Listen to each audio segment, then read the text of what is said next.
Sabi nila, wala raw shortcut mula sa pangarap papunta sa tagumpay. Para ka raw maging successful, kagaya nung naririnig ko dati sa TV, dapat magsumikap ka.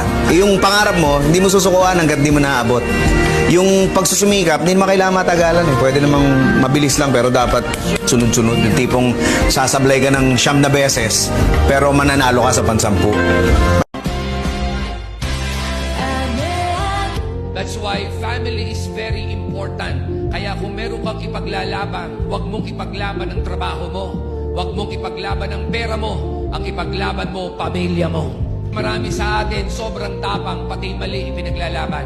Pamilya mo lang po, mga kapatid, ang mananatili hanggang sa dulo. That's why if you're a failure in your life, in your family, tayo ulit.